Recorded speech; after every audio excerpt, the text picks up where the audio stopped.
Hello, hello, everybody. It's Jonva of Live Life Be Happy 24/7, and we have an amazing day today. And you know why? It's International Peace Day, and it's an incredible day, giving me an opportunity to kind of reflect on a lot of things, on how me, myself, can make the world better, and also you guys as well. But let's not talk about me. We have an amazing guest here by the name of Andrew Durning, and Andrew is an amazing interview guest that I have on today, and we're going to kind of talk about things that he's doing. And I definitely want you guys to take a little listen to this because he's got some really good stuff. So, Andrew, how you doing today? I'm doing very well, John. Thank you so much for having me on. And feel free to big yourself up, man. There's so much about you that I found out obviously through Mark and Kirsty.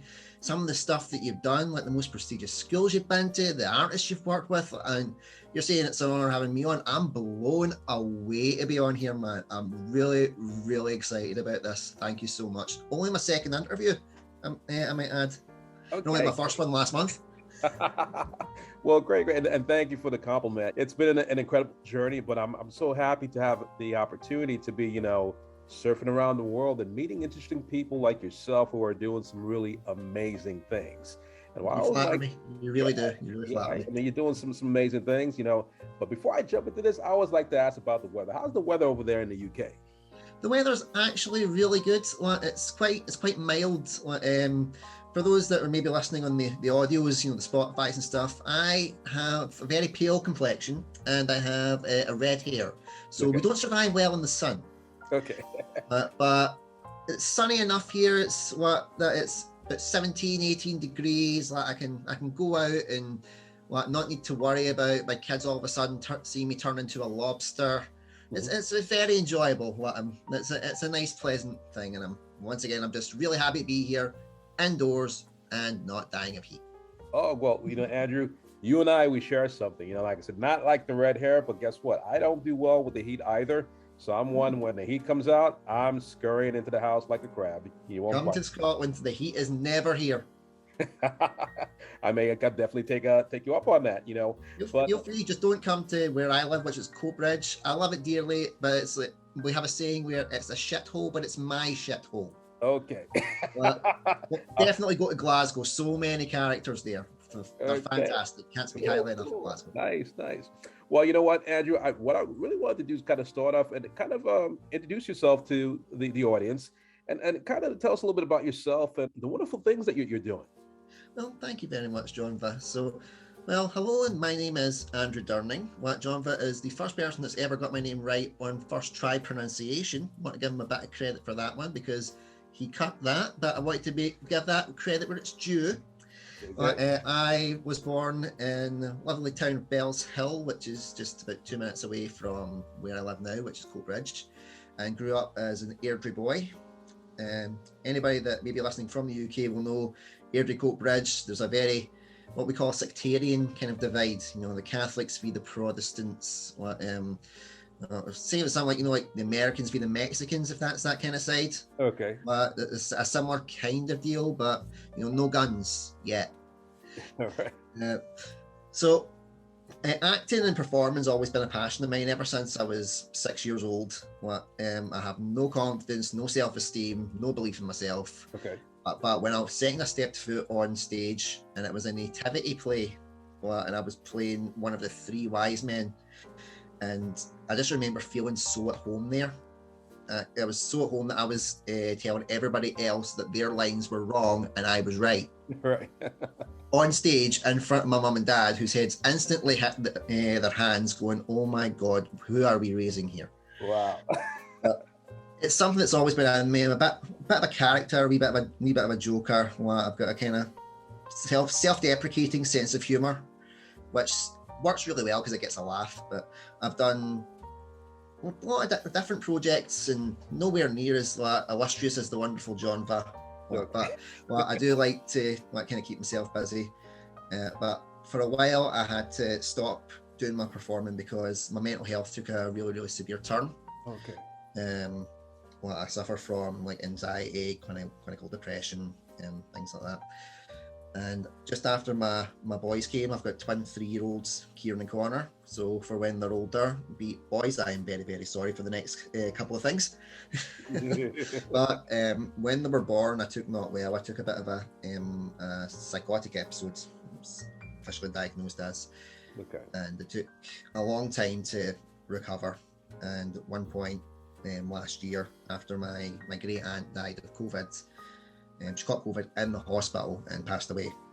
And I took another breakdown. I had to move out of my family home for 6 weeks. So being away from your family is hard enough, but being told that you have to go because you could be a danger, it was soul destroying. I gave up. I thought I'd lost all hope. But there was two paths in front of me. One was a short one, which was like, just give up, get out, you're out of the game. And the longer one was to keep fighting. Not gonna lie, you do consider the shorter path when you're in that space, but sure. I just thought of my kids. They were like the laser focused, the one thing that I knew I had to get better for, to get back to them and be the dad that I wanted to be to my sons, because I love them more than anything. I love them more than my own safety, my own sanity. So I worked hard, and I'm still working hard because it's a constant thing, as I'm sure many people with mental health know. And I remember lying in bed one night thinking that I wanted to do something to raise awareness for mental health, as well as honour my great aunt's memory. And one of the things she loved was when what I would do performing, especially singing. Okay. And a wee bucket list idea that I had was to record a updated version of Scotland's national anthem, Flower of Scotland. And I had the idea for about 12 years and just never felt like I knew enough people, or I had enough confidence, or that I could be like the kind of real leader that I would need to be for a project like this. So I just decided I'm going to do it. I'm going to put my name out there and see what happens. And I was amazed with the response I got. I got 16 people, all involved in different creative ways, like music, singing, studio producers, videographers, photographers, all wanting to be a part of it. So we spent the summer in the studio, kicking ass and taking names, as they say. All right. And the song got released. It got released on Saturday, but it's been on YouTube for a while. Nice. Feel free to check it out if you want. Definitely. And I was amazed by the response it got. It was unreal. And we've raised over £600 for the Scottish Association of Mental Health. Nice. Which is fantastic. And that's the main reason that I do it. And it's taken me a while to realise that I'm not in it for the glory or the money or anything like that. I'm in it for the game. I love the game, and I love helping people, especially because I've done other projects like releasing like parody album songs, kind of like Weird Al Yankovic. Yeah. Oh yeah. I like Weird. Yeah. So like a Ginger Yankovic, if you will. All right. So I've done a couple of parody albums as well to raise money for theatre groups for children with disabilities and for a couple of other mental health charities. And I've decided, it was going to be a one and done, the Flower of Scotland. I thought it would be one and done, but the response has been so good, not just from the people that have watched it, but the actual artists who were involved. They were all asking me, right, what's your next idea? What's your next project? And I was like, oh, I have to think of another project here. Right. Okay, well, it looks like the Weegie Warriors are staying then. Wow. So yeah, that's kind of the way it is. And getting to know Mark and Kirsty through Top Talent Promotions, as you know, they gave me a lot of confidence with plugging the song and just saying like, oh, this guy's a really good guy. And I'm like, do you really know me? They've been fantastic, and being part of that wee community with yourself, you gave me the confidence back that I was missing, and more importantly, I found my smile again. Well, that's good. That's great. And like I said, I really think, Andrew, you're really doing some amazing things there. And what I want to know specifically is what inspires you? What inspires me is a very good question. Helping people. Okay. It's got to be helping people. I'm very much the school of, treat others as you want to be treated. My dad actually came up with a better saying, which was treat others that you would expect them to treat your mum.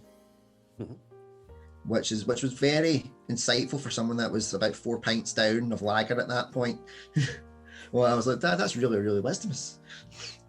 It's true, because you would, who's the person, one of the person that you protect from the second you're out? It's your mum. You always protect them and want them to be respected no matter what. And it's the same kind of deal. I would want to give that to other people, give other artists a chance to express themselves. People that I've worked with repeatedly because I know them, I trust them, I like their styles, I like how they work, I like how the chemistry flows with myself. But at the same time, I won't take any wasters or any hangers on.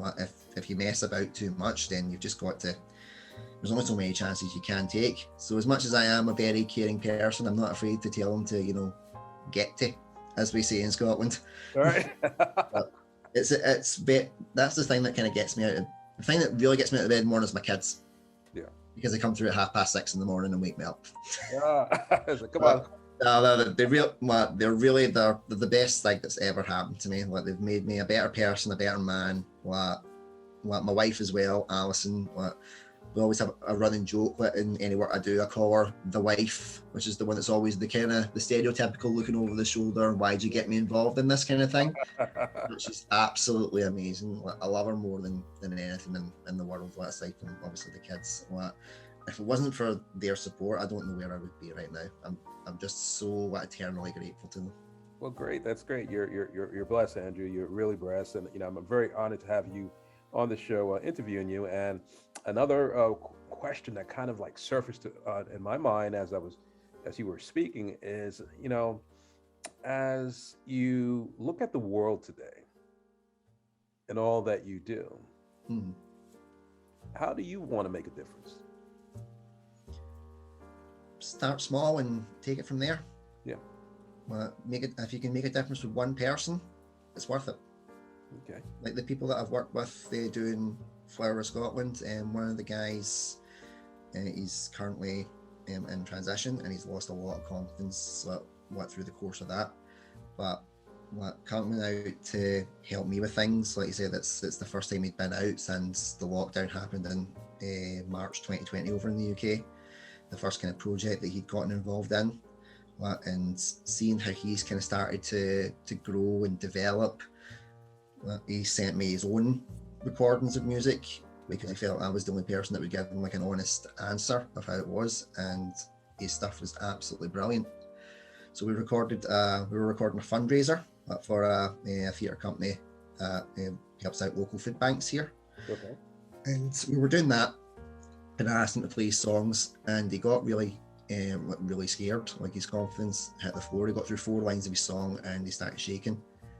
So, but everybody was being really supportive. So me being me, I was straight up to him. I'm like, right, what do we need to do to get you to do this? Because you're amazing and you've got to have your talents out there. And he was like, I'm not sure. I was like, well, I think I've got an idea. So I kicked everybody out. So I kicked everybody out, bar the producer, the cameraman, and I was going to go, and he was like, Andrew, don't you dare, you stay here with me, please. Like, Sure. Okay. So I'm here then. And he absolutely crushed it, and just seeing how happy he was that he did it, and how excited he was to be doing something that he loved. You can't buy that feeling at all. If you can make a difference in one person's life, your life's been worth it. True, and thank you for that. And I'm gonna head back because that Mental Ginger show, and I believe that you have a podcast. Yes, I do. It is called That Mental Ginger Show, because if there's one thing worse than being ginger, it's being ginger with mental health issues. Okay. That used to be the tagline, but we're going through a bit of a revamp, because I started that during lockdown, because everybody and their granny, which is a saying for over our neck in the woods, was doing it through lockdown, and I thought, well, why not? We something to keep the creative edge flowing. And I was just messing about with it and having a bit of a laugh, and I would just interview my pals. We would do top 10s of artists that we liked or things like that. Mm-hmm. So we're doing a kind of a celebratory finale show for it in a couple of months to sign off my apprenticeship of podcasting, as I'm referring to it.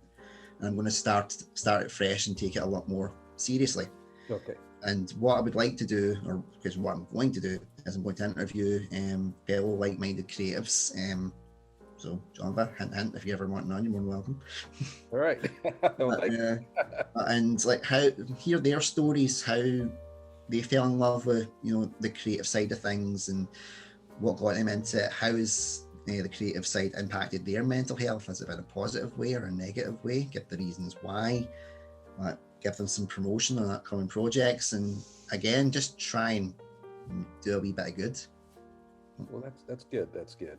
And thank you for sharing that. Like I said, I'll definitely, you know, anytime I know you have an open invitation, you're ready, just let me know and I'll be there to support you as well, because it's all about being in the family and supporting each other. And we're on the same journey. You know, that's the way I feel. The words of Marlon Brando, I will make you an offer you can't refuse.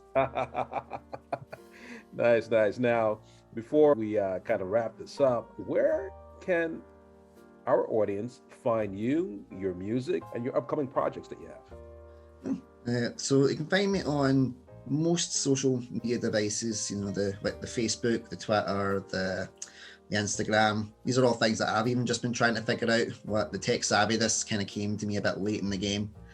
If you search for, YouTube as well, that's how tech savvy I am.